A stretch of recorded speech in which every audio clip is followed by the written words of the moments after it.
మొదట అందరికీ good afternoon అండి.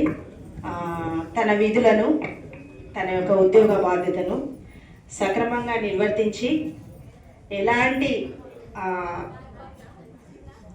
సరి అయిన రీతిగా తను ఏమి చేయాలి, ఏ విధంగా పని చేయాలి, పని పట్ల నిఖచ్చితత్వం, తన పని పట్ల యథార్థంగా చేసినటువంటి వాణి మేడం గారు విధుల పట్ల సక్రమంగా నిర్వర్తించి నేడు పదవి విరమణ పొందుతున్న సందర్భంగా వాణి మేడం గారికి, అదేవిధంగా థామస్ అన్న గారికి నా హృదయపూర్తిగా శుభాకాంక్షలు. ఇక్కడికి చేరి వచ్చినటువంటి ఈ కార్యక్రమానికి చేరి వచ్చిన మా ఐసిడిఎస్ సిబ్బంది అందరికీ, స్టాఫ్ అందరికీ, అదేవిధంగా పత్రికా మిత్రులకు, అనధికారులకు, చర్చ్ మెంబర్స్కి, ఫ్యామిలీ మెంబర్స్కి అందరికీ కూడా నా యొక్క ప్రత్యేకమైన ధన్యవాదాలండి. ముఖ్యంగా ఇప్పటివరకు నిజంగా పాట వింటూ ఉంటే నా కళ్ళు చెమ్మగిల్లాయి. ఎందుకంటే ఒక తల్లిగా ఆమె ఇక నాకు సెలవు అని చెప్పడం ఎంతవరకు కరెక్ట్ కదా. ఒక స్త్రీకి సెలవు అంటూ ఏం లేదు. స్త్రీకి ఉందా అండి ఏమైనా రిటైర్మెంట్ ఉందా? లేదు. తనకి చాలా బాధ్యతలు, మనం ఇంకా ఎన్నో బాధ్యతలు నిర్వర్తించాలి. అయితే ఎక్కువ నేను మాట్లాడదలుచుకోలేదు, ప్రొలాంగ్ చేయొద్దు. మేడం గురించి మాట్లాడాలనుకున్నాను. ముఖ్యంగా ఏంటంటే తన విషయంలో చెప్పాలంటే తను పనిలాగా చేయరు. మెయిన్గా పని వాళ్ళు ఏం చేస్తారంటే ఈ పని చేస్తే ఆ పని మాత్రమే చేసేసి పక్కకి వెళ్ళిపోతారు. కానీ తను పని మీద వేసుకొని నాది అని బాధ్యతగా చేస్తారు. ఏదైనా పని అప్పచెప్తే తను సంపూర్ణంగా నిర్వర్తిస్తారు, ఎలాంటి లోటుపాట్లు లేకుండా. ఒక అంగన్వాడీ సెంటర్స్ని విజిట్ చేయాలి అంటే నేను వెళ్ళి ఇలా విజిట్ చేసి ఎవరైనా అలా చేయొచ్చు. అంత బాధ్యతగా నిర్వర్తించకపోవచ్చు నేను కూడా. ఎందుకు అంటే ఆ మనసు అనేది ఉండాలి. పని చేయాలి అనే మనసు ఉంటే ఖచ్చితంగా చేస్తాం. కానీ తన విజిట్లో తప్పకుండా ఒక అంగన్వాడీ సెంటర్కి వెళ్ళిందంటే ఆ రోజు ఇట్లా ఏదో ఎమ్మంగన్వాడి, మాకు ఒక ఎమ్మంగన్వాడి ఉంటుంది, ఆ ఎమ్మంగన్వాడి మేము చేసేసుకొని బయటపడతాం అనే రకం కాదు. తను ఆ సెంటర్ ఎలా ఉంది, చుట్టుపక్కల ఏముంది, తను కళ్ళు అన్నీ వెతుకుతూ ఉంటాయి అన్నమాట. అసలు ఏం జరుగుతుంది సెంటర్లో, ఏదైనా పొరపాటు జరిగింది అంటే అక్కడ వెంటనే, ఎందుకంటే నష్టలాబాద్ టీచర్స్ అందరు ఇక్కడ ఉన్నారు, మీకు తెలుసు, నందిపేట వాళ్ళు కూడా ఉన్నారు, ఎక్కడెక్కడ వర్క్ చేసిందో అక్కడ మీకు తెలుసు, నాకంటే ఎక్కువ మీకు ఇంకా యొక్క అంటే దగ్గర సంబంధం. అయితే నాకు మెయిన్గా నేను 2022లో మేము వచ్చినాము కదండి మేడం. మనము 2000 కాదు, నేను బోధనకి వచ్చినప్పుడు మీతో పాటు నేను పనిచేసింది. యాక్చువల్గా మేడం 28 ఇయర్స్, అంటే నా ఏజ్లో హాఫ్ ఆఫ్ ది ఏజ్. నేను ఎప్పుడో చిన్న ఉన్నప్పుడు జాయిన్ అయ్యారు, నేను చాలా చిన్నదాన్ని మేడం కంటే. అయితే తనతో నాకు సంబంధం ఒక 3.5-4 ఇయర్స్ నుంచి. ఇంతకు ముందు నుంచి నాకు థామస్ అన్న వాళ్ళందరూ బాగా తెలుసు.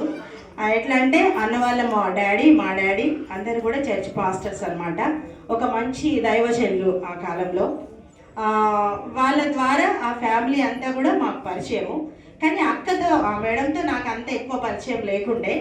కానీ నేను ఎప్పుడైతే జాయిన్ అయ్యానో, ఇక్కడికి బోధన బాన్స్వాడ వచ్చిన తర్వాత నేను దగ్గరుండి చూశాను తనని, తన పనిని చూశాను, తన పనిలో ఉన్నటువంటి నిబద్ధత ఏంటి అనేది చూశాను నేను. అయితే నిజంగా చెప్పాలంటే ఆమెకి పని పట్ల ఒక ఆశ ఉంటుందన్నమాట.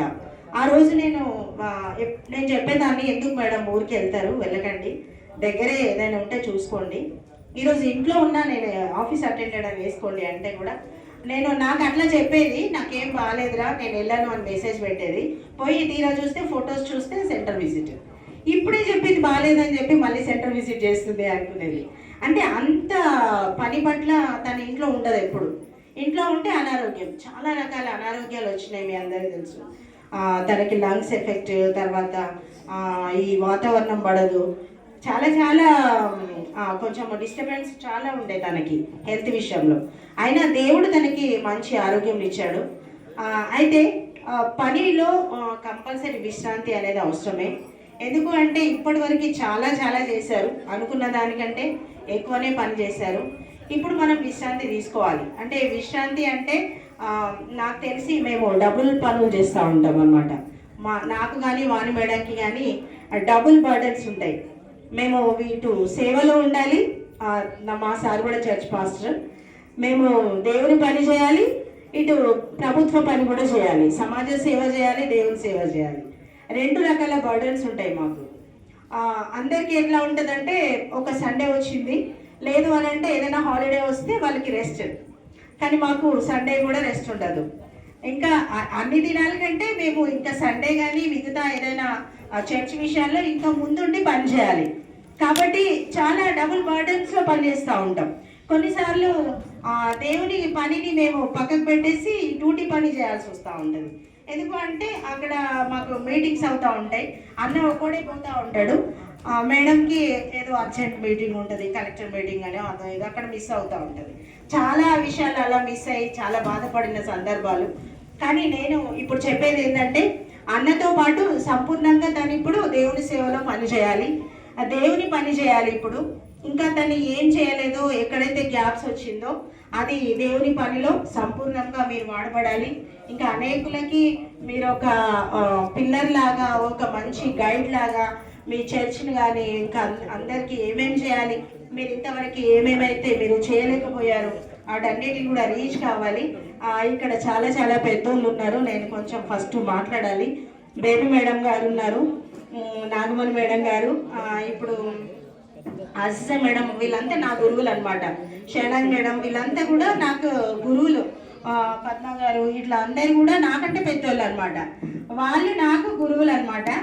అయితే వీళ్ళ ద్వారా నేను నేర్చుకున్నది ఏంటంటే ఐసిడిఎస్కి వీళ్ళు ఒక పిల్లర్స్ అనమాట. ఐసిడిఎస్ డిపార్ట్మెంట్లో ఒక మంచిగా పనిచేసే వాళ్ళని నేను కోల్పోయాను నా ప్రాజెక్ట్లో. ఇప్పుడు నా దగ్గర నుంచి 3 రిటైర్ అయిపోయారు. ఫస్ట్ పోయిన నెల ఒక నిర్మల మేడం అయిపోయారు, తర్వాత లక్ష్మి మేడం, వాణి మేడం, ఇప్పుడు ఈ మంత్ మాకు మా సీనియర్ అసిస్టెంట్ కూడా. ఎందుకంటే చాలా మమ్మల్ని బలపరిచే వాళ్ళు కొంచెం బాధాకరమైన విషయమే, సలహా ఇచ్చే వాళ్ళు లేరు. అయినా ఖచ్చితంగా ఏది విషయం ఉన్నా మేము షేర్ చేసుకుంటాము. తప్పకుండా మాకు ఏదైనా సహాయం చేయాలి, ఏమైనా మాట సహాయం ఏదైనా చేయాలి అనుకుంటే తప్పకుండా మేడంని అప్రోచ్ అవుతాము. అందరికీ కూడా ప్రత్యేకంగా ధన్యవాదాలండి. నేను ఇంకా ఎక్కువ మాట్లాడదలుచుకోలేదు. అందరికీ